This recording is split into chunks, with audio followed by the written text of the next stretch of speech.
మీ business ఏదైనా మీ ఊర్లో promotion చేయాలంటే అది సుమన్ టీవీతోనే సాధ్యం. ఇప్పుడే సంప్రదించండి. హాయ్ హలో నమస్తే వెల్కమ్ టు సుమన్ టీవీ. సమాజం రోజు రోజుకి చాలా మార్పు చేసుకుంటుంది. మార్పులో కూడా అంటే కులాంతర వివాహాలకు కూడా చాలా మంది మొగ్గు చూపుతున్నారు. ద సేమ్ టైం అంటే కొంతమంది ప్రేమించి పెళ్లి చేసుకుంటున్నారు, కొంతమంది బంధువులు కురిచి పెళ్లి చేసుకుంటున్నారు.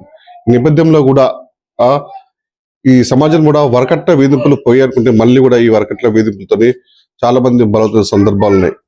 దీంట్లో కూడా తాజాగా మహబూబాద్ జిల్లాలో గురువారం నాడు ఒక సంఘటన చోటు చేసుకుంది. అంటే లహరి అనే ఒక అమ్మాయి తను అత్తమామలు తన భర్త కలిసి వరకట్నమ వేధింపులు గురి చేస్తున్నారని చెప్పేసి నన్ను వేధింపులు గురి చేస్తున్నారు, కొడుతున్నారు, తిడుతున్నారు అని చెప్పేసి కూడా తన బాధతో కడుపులో దుఃఖంతో తన తండ్రికి ఫోన్ చేసి, నాన్న నన్ను కట్టం కోసం నన్ను కొడుతున్నారు, తిడుతున్నారు, నేను చావాల బతుకు నాకు అర్థం కట్టే నాన్న, నేను ఒకసారి రండి నాన్న అని చెప్పి ఏడ్చుకుంటూ తన కన్నా తండ్రికి ఫోన్ చేయడంతో, అయ్యో నా బిడ్డ ఇంత ఆపదలో ఉంది, తను ఏ పరిస్థితిలో ఉందో, ఏం చేస్తున్నారు నా బిడ్డని కన్నా తండ్రి విలువిలలాడుతూ అక్కడి నుంచి హఠాత్తుగా ఉన్న పలంగా గాళ్ళ నుంచి స్వగ్రామం ఉన్నట్టు మిలిటరీ కాలనీకి వచ్చాడు. మిలిటరీ కాలనీలో రావచ్చి తన బిడ్డను కుడుతున్న సందర్భం చూసినట్టే తండ్రి గుండెలు అవిసిలా నా బిడ్డను ఎందుకు కుడుతున్నారని చెప్పేసి ఆ భర్తని ఉన్నటువంటి కుటుంబ సభ్యుల్ని ఎదిరించబోయే ప్రయత్నం చేయకుండా కుటుంబ సభ్యులు ఒక్కసారిగా తన తండ్రిపై దాడి చేశారు. దాడి చేయడంతో పిడిగుద్దులు గుద్దడంతో తన తండ్రి అక్కడక్కడ కుప్పకూలిపోయారు. ఆ రోజు ఏం జరిగింది, తన తండ్రికి ఎప్పుడు ఫోన్ చేసింది, అసలు ఏం జరిగిందని లహరి ఉంది వాళ్ళ మాటలు అడిగి తెలుసుకుందాం. అమ్మా ఏం జరిగింది తల్లి ఆ రోజు? మా గురువారం నైట్ నా నాన్నగారికి ఫోన్ చేసే కదా నేను ఇబ్బంది పెడుతున్నాను చెప్పేసి ఏం జరిగింది? ఆ రోజు నైట్ నేను మామూలుగా అన్ని పనులు చేసేసుకొని పాపను పడుకోబెట్టి స్నానానికి వెళ్ళాను. మా వాళ్ళు రెస్టారెంట్ క్లోజ్ చేసి ఎలక్షన్ టైం కాబట్టి తొందరనే క్లోజ్ చేసుకుని, ఆయన రిజిస్ట్రేషన్ కన్సల్టెన్సీ అండి, డాక్యుమెంట్ రైటర్, మూడుకోట్ల దగ్గర. ఆ రోజు కొంచెం ఎలక్షన్ టైం కావడంతో తొందరగా క్లోజ్ చేసేసుకుని వచ్చారు. రెస్టారెంట్ ఉంది మా కొత్తూరులో. రావడంతోనే వాళ్ళు బాగా డ్రింక్ చేసేసి వచ్చేసారు. వాళ్ళు తండ్రి కొడుకులు ఇద్దరు బాగా డ్రింక్ చేసి ఉండడం, ఇంకోటి ఏంటంటే వాళ్ళకి ఎలక్షన్ టైం సఫిషియెంట్ మనీ లేకపోవడం, ఇన్కమ్ సోర్సెస్ ఇవన్నీ క్లోజ్ అయిపోవడం బాగా ఎఫెక్ట్ అయిపోయి వాళ్ళు చాలా డిస్టర్బ్డ్ గా ఉన్నారు. అదే టైంలో వాళ్ళు నేను బాగా మనీ కావాలి, నీడ్ ఉంది, నేను తేవట్లేదు అన్న ఈ విషయాన్ని బాగా రేజ్ చేస్తూ చెప్తూ ఉండేవారు. కానీ కొన్ని రోజులుగా మేము బాగానే ఉన్నాము. సడన్ గా గురువారం రోజు రాత్రి పాపను అలా పడుకోబెట్టి నేను స్నానానికి వెళ్ళి రాగానే, నువ్వు పొకెట్లోకి వచ్చినావు, నువ్వు కట్నం ఏం తీసుకురాలేవు, నువ్వు కావాలని ఇట్లా మొత్తం పడి తింటున్నావు మా ఇంట్లో అన్నట్టు కొంచెం రెచ్చగొట్టేలాగా మాట్లాడుతూ చేశారు. ఎంతమంది చేశారు? మా మావయ్య, మా ఆయన ఇద్దరు. మా ఆడపడుచు లేరండి. ఆ రోజు మా అత్తగారు ఉన్నారు, ఆమె మా అత్తగారు పైన ఉన్నారు. మా మావయ్య, మా హస్బెండ్ ఇద్దరు. అలా మా మావయ్య ఏమో మెట్ల మీద నిల్చొని అలా మాట్లాడుతూ ఉన్నారు. అట్లా ఈయన కోపంగా వచ్చేసి నాతో బాగా ఆర్గ్యూ చేయడం స్టార్ట్ చేసేసారు. నేను ఇంకా ఈయన గొడవ చేసేలా ఉన్నారని చెప్పి తప్పించుకోవడానికి, ఆకలి అవుతుంది, మధ్యాహ్నం కూడా తినలేదు, తిందాము ఏమన్నా తర్వాత మాట్లాడుకుందాం, మళ్ళీ పాపలు వేస్తే నాకు తినడానికి టైం ఉండదు అని చెప్పి నేను అలా స్నానం చేసుకుని వచ్చి అలా చెప్తూనే ఉన్నాను. ఇట్లా మీదకి వచ్చేస్తున్నాడు, నీ స్థాయి ఎంత, నువ్వెంత అని చెప్పి, ఏమున్న తర్వాత మాట్లాడుకుందాం అని చెప్పేసి నేను ఇట్లా బట్టలు డ్రెస్ చేంజ్ చేసుకుంటూ ఉన్నాగా నన్ను కొట్టేశాడు. ఎందుకు కొడుతున్నావు అని అడగంగా, నువ్వు ఏం తెచ్చినావని నేను ప్రశాంతంగా ఉంచాలి, నేనేం తెచ్చినావని నువ్వు నన్ను సుఖంగా చూసుకుంటానవా, నేను సుఖంగా చూసుకోవడానికి నేను పెడుతున్నా నీకు పైసలు తినడానికి అని చెప్పి కొంచెం బాగా భయపెట్టేలాగా మాట్లాడేశారు. నేనేమి అనలేదు కదా, ఎందుకు అట్లా నన్ను ఇబ్బంది పెడుతున్నావు, నీకు నేను కట్నం ఇవ్వలేదు, నీకు ఎవరు ఇస్తున్నారో వాళ్ళ దగ్గరికి వెళ్ళి కట్నం అడుగు, ఒకవేళ నేను కట్నం తేకపోయానే అనుకో, నీ భార్యనే కదా, నన్ను చూసుకోవాల్సిన బాధ్యత నీదే కదా, దీనిలో ఏముంది బాధ అని చెప్పేసి అడిగితే, నిన్ను చూసుకోవాల్సిన అవసరం నాకేంటి, నిన్ను తీసుకురా, నేను సత్రం పెట్టుకున్నానా అని నన్ను కొడుతూనే స్టార్ట్ చేసేసారు. ఇంకా అడిగే కొద్దీ ఇంకా కొడుతూనే ఉన్నారు. నువ్వు నన్ను చంపేయాలని అనుకుంటున్నావు, అందుకే నన్ను ఇలా కొడుతున్నావు, నేను మా మమ్మీ వాళ్ళ దగ్గరికి వెళ్ళిపోతాను, నువ్వు నన్ను దింపేసి వచ్చేసేయి, కొట్టుకోవడాలు తిట్టుకోవడాలు ఇలాంటి గొడవలు ఏమీ వద్దనుకుంటే వదిలేయాలి, కానీ ఇలా ఇబ్బంది పెట్టడం కరెక్ట్ కాదు, నేను వచ్చి 3 నెలలు కూడా కాలేదు, ఇలా ఇబ్బంది పెట్టకూడదు, చిన్న చిన్న పిల్లలు ఉన్నారు, ఆలోచించు ఒకసారి అని నేను చెప్పినా కూడా అసలు వినకుండా, నువ్వు నాకు ఎదురు మాట్లాడొద్దు, నువ్వు నాకు నేర్పించేది ఏంటి, నాకు శుద్ధులు చెప్పొద్దు నువ్వు అని జుట్టు పట్టుకొని మంచం కోడికిచ్చి కొట్టేస్తే ఇక్కడ తల పగిలిపోయింది, బ్లడ్ కారిపోతుంది. తర్వాత ఇంకా నేను బాగా భయపడిపోయాను. ఇంకా కొడుతూనే ఉన్నారు, మాకు పెదాలు పగిలిపోయినాయి, ఇదంతా పగిలిపోయింది. వాళ్ళు కొట్టిన వీపు మీద మా మావయ్య మా అత్తమ్మ వీపు మీద బాగా కొట్టారు. కళ్ళు ముక్కులోంచి బ్లడ్ వచ్చేసింది. నేను బయటికి వెళ్ళిపోతూ ఉంటే ఆయన డోర్ క్లోజ్ చేసేసి జుట్టు పట్టుకొని డోర్ కేసి గుద్దేశాడు. ఇప్పుడు ఎలా వెళ్తావో వెళ్ళు అని. కింద పడిపోగానే మళ్ళీ కాళ్ళతో పొట్టులోకి తంతున్నాడు.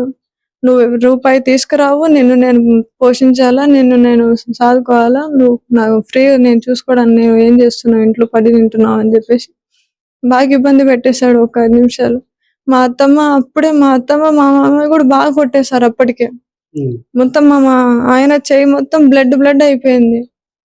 నాకు ఇంక కళ్ళు తిరుగుతున్నాయి. నన్ను వదిలే, దయచేసి నన్ను వదిలే, నన్ను చంపేవు అని నేను ఎంత బతిమాలినా గానీ, నేను చంపినా కుక్కని చంపినా ఒకటే, పెద్ద తేడా లేదు అని చెప్పుకుంటూ మా మావయ్య గట్టి కొడుతున్నాడు. ఇంకా నన్ను మా మావయ్య మా అత్తమ్మ ఇద్దరు, మా అత్తమ్మ జుట్టు పట్టుకొని వంచేస్తే మా మావయ్య కొట్టారు వీపులో. ఈ 4 years క్రితం మీకు మ్యారేజ్ అయిందని అంటున్నారు. 50 లక్షల కట్నం ఇచ్చారు, నగదు ఇచ్చారు, 30 తులాలు బంగారం ఇచ్చారు, ఇంకా 5 లక్షలు ఇంకా ఏదో ఇంటికి సామాన్లు అని చెప్పేశారు. ఆయన కూడా 50 లక్షలు ఇచ్చి ₹1,00,00,000 దాకా అయిపోయినాయండి. ₹1,00,00,000 ఇచ్చారు మొత్తానికి అయితే. వాళ్ళకి యాక్చువల్లీ మా పెళ్లి అప్పుడు వాళ్ళది గ్రౌండ్ ఫ్లోర్, G+1 మా ఇల్లు, గ్రౌండ్ ఫ్లోర్ ఒకటే పెట్టుకొని ఉన్నారు. అయితే మా పెద్దనాన్న IRTS ఆఫీసర్ కృష్ణ అని చెప్పి ఆయన ఈ సంబంధం తెచ్చారు. అబ్బాయి మంచోడు, బాగుండదు, మళ్ళీ మంచి ఫ్యామిలీ. కొట్టిన తర్వాత నాన్నకి ఇప్పుడు ఫోన్ చేశారు. అప్పుడే నేను వాళ్ళు ముగ్గురు అట్లా కొడుతూ ఉంటే మా ఆయన, మా మామయ్య, మా అత్తమ్మ ముగ్గురు వాళ్ళు నన్ను తిడుతున్నారు నిల్చొని. ఇంకా ఆ చిన్న స్పాన్ ఆఫ్ టైమ్ లో నేను ఇంకా పరిగెత్తుకుంటూ బెడ్రూమ్ లోకి వెళ్ళి నేను డోర్ వేసేసుకున్నాను. నా వెనకాలనే మా ఆయన కూడా వచ్చేసారు. వచ్చేసి డోర్ నెడుతూ ఉండగా నేను బలంగా డోర్ వేసేసాను. డోర్ వేసుకొని నేను శివ సార్ SIకి ఫోన్ చేశాను. అయితే నా ఇంతకు ముందు కేసు నడుస్తుంది సార్. 1.5 year నేను మా పేరెంట్స్ వాళ్ళ ఇంట్లో ఉన్నాను. కేసు అయింది. కేసు అయినా వాళ్ళు తీసుకుపోలేదు. పంచాయతీ చేసాము, పంచాయతీ పెద్దల ద్వారా మాట్లాడుకుని వెళ్ళాం. అయితే నేను శివ సార్కి ఫోన్ చేశాను, కానీ శివ సార్ ట్రాన్స్ఫర్ అయ్యారనే విషయం నాకు తెలీదు. ఆయన నెంబర్ అవుట్ ఆఫ్ కవరేజ్ వస్తుంది. ఇంకా అలా రాగానే నేను మా డాడీకి ఫోన్ చేశాను. మా డాడీకి ఫోన్ చేయంగానే ఇట్లా మా డాడీ డాడీ అని చెప్పేసి అంటే, అప్పటికి వాడు గుణపం తోటి మొత్తం డోర్ అంతా పగలగొట్టేస్తున్నారు. నా ఇక్కడ నుంచి ఇట్లా పోయేసరికి తాళం పెట్టుకొని మీ నాన్నగారికి ఫోన్ చేశాను. పైన గడేసేసరికి ఇంకా కింద నుంచి ఓపెన్ అవుతుంది కదా, లోపల రూమ్ లో వాళ్ళు పాల్గొడుతున్నారు గుణపంతో పాల్గొడుతున్నారు. ఇంకా నాకు చాలా భయం వేసేసి ఇంకా నువ్వు బయటకు వస్తే నేను చంపేస్తావు అని చెప్పేసి, నువ్వు రాకపోయినా నేను చంపేస్తావు అని చెప్పి బాగా బెదిరిస్తున్నారు. ఇంకా నేను మా డాడీకి ఫోన్ చేస్తుంటే ఇంకా డాడీ అని చెప్పి ఫోన్ కట్ చేసి పక్కకు పెట్టిన, అప్పటికి వాళ్ళు గుణపంతో ఇట్లా కట్ చేసుకుని వాళ్ళే లోపలికి చేయి పెట్టి డోర్ తీసేసుకున్నారు. డోర్ తీసేసుకుని మా ఆయన నా జుట్టు పట్టుకొని, ఏమి ఇచ్చిండే మీ నాయన అని చెప్పి, ఫోన్ చేస్తాను నువ్వు మీ నాయనకి కింద పడేసి తొక్కి కొట్టేశారు నన్ను బాగా. ముగ్గురు కలిసి కొట్టేశారు.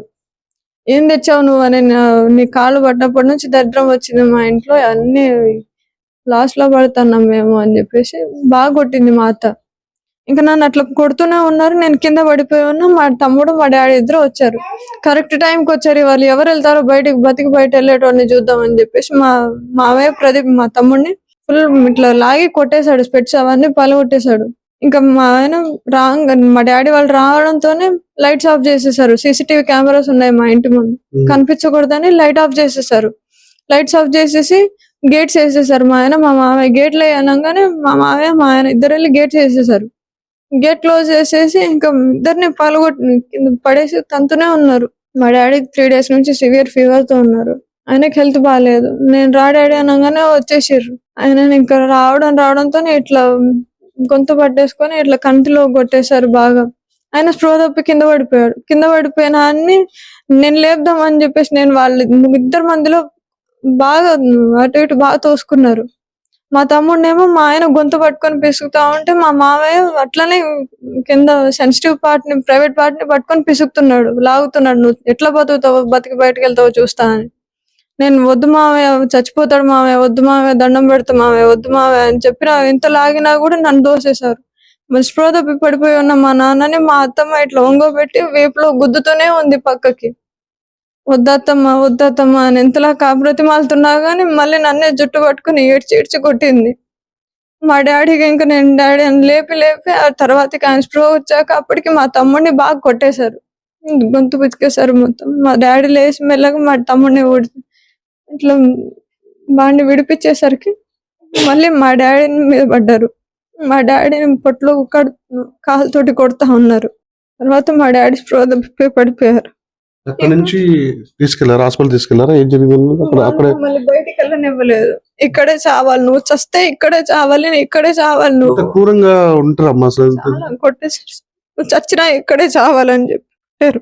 మీరు తీసుకెళ్లారా హాస్పిటల్కి? ఎట్లా మీ తమ్ముడు తీసుకెళ్లారా? నేను మా తమ్ముడు మా డాడీని బైక్ మీద మధ్యలో కూర్చోబెట్టుకొని తీసుకెళ్ళాం. అక్కడే చనిపోయాడా? హాస్పిటల్ తీసుకెళ్ళాక అక్కడే ఆయన సగం వరకు ఆయన అన్కాన్షియస్ సబ్ కాన్షియస్ లోనే ఉన్నారు. ఏదో ఒకటి చేసి బండి ఎక్కిచ్చాము. ఆ తర్వాత దారిలోనే కేసు నమోదు చేస్తారా? మన మైబాద్ పోలీస్ స్టేషన్ సిఐ గారు వచ్చారు, చేసేసాము. సిఐ గారు వచ్చారు, మహేందర్ రెడ్డి గారు వచ్చారు, కేసు తీసుకున్నారు. ఆ లోపు డాడీ చనిపోయారు. వాళ్ళని కస్టడీలోకి తీసుకున్నారు. వాళ్ళు జైల్లో ఉన్నారు. చూడండి ఎంత విషాదకరం ఘటన. అమ్మాయి కనీసం 50 లక్షల కట్నం ఇచ్చారు, 30 తులాల బంగారము, పైనుంచి 5 లక్షలు కూడా వాళ్ళకి ఇంటికి కావాల్సినటువంటి సామాగ్రి కొనిచ్చామని చెప్పేసి సుమారు ₹1 కోటి వరకు వాళ్ళకి కట్ట రూపంలో పుట్టినా కూడా ఇంకా ఏం తెలియదు, నువ్వు ఇంకా మా ఇంట్లో ఎందుకుంటున్నావు, ఇది సత్రమా అని చెప్పేసి కూడా ఆమెని అన్ని విధాలుగా నానా హింసలు పెట్టి, అంటే తన తండ్రిని బతికించుకోవడం కోసం తన తమ్ముడు అక్క కూడా సంబంధించినటువంటి లహరి కూడా బండి మీద తీసుకెళ్లే ప్రయత్నంలో మార్గ మధ్యలో చనిపోయింది తెలుస్తుంది. వీళ్ళు కూడా అంటే కేసు కూడా నమోదు చేస్తారు. మహబాద్ సిఐ గట్ల మహేందర్ రెడ్డి కూడా కేసు నమోదు చేసుకొని వారిని కూడా ఎవరైతే నిందితున్నారో వాళ్ళని కూడా కస్టడీ తీసుకున్నట్టు తెలుస్తుంది. ఈ విషయం ఇంత క్రూర మృగాలను వాళ్ళని ఇంత కఠినంగా శిక్షించాలి, ఇంకా ఇలాంటి వారు ఉన్నారా అని కొడలు కూడా చట్టాలు కూడా మార్చి వాళ్ళకి ఉన్నత శిక్ష పడాలని చెప్పేసి బాధ్యత కోరుకుంటున్నారు. చూద్దాం మరి వీళ్ళకి ఆ విధంగా నిందితుని ఈ విధంగా శిక్షిస్తారు అని చెప్పేసి వీళ్ళకి కొంత న్యాయం జరిగేలా మన సుమన్ టీవీ తరపున మనం కూడా కోరుకుందాం.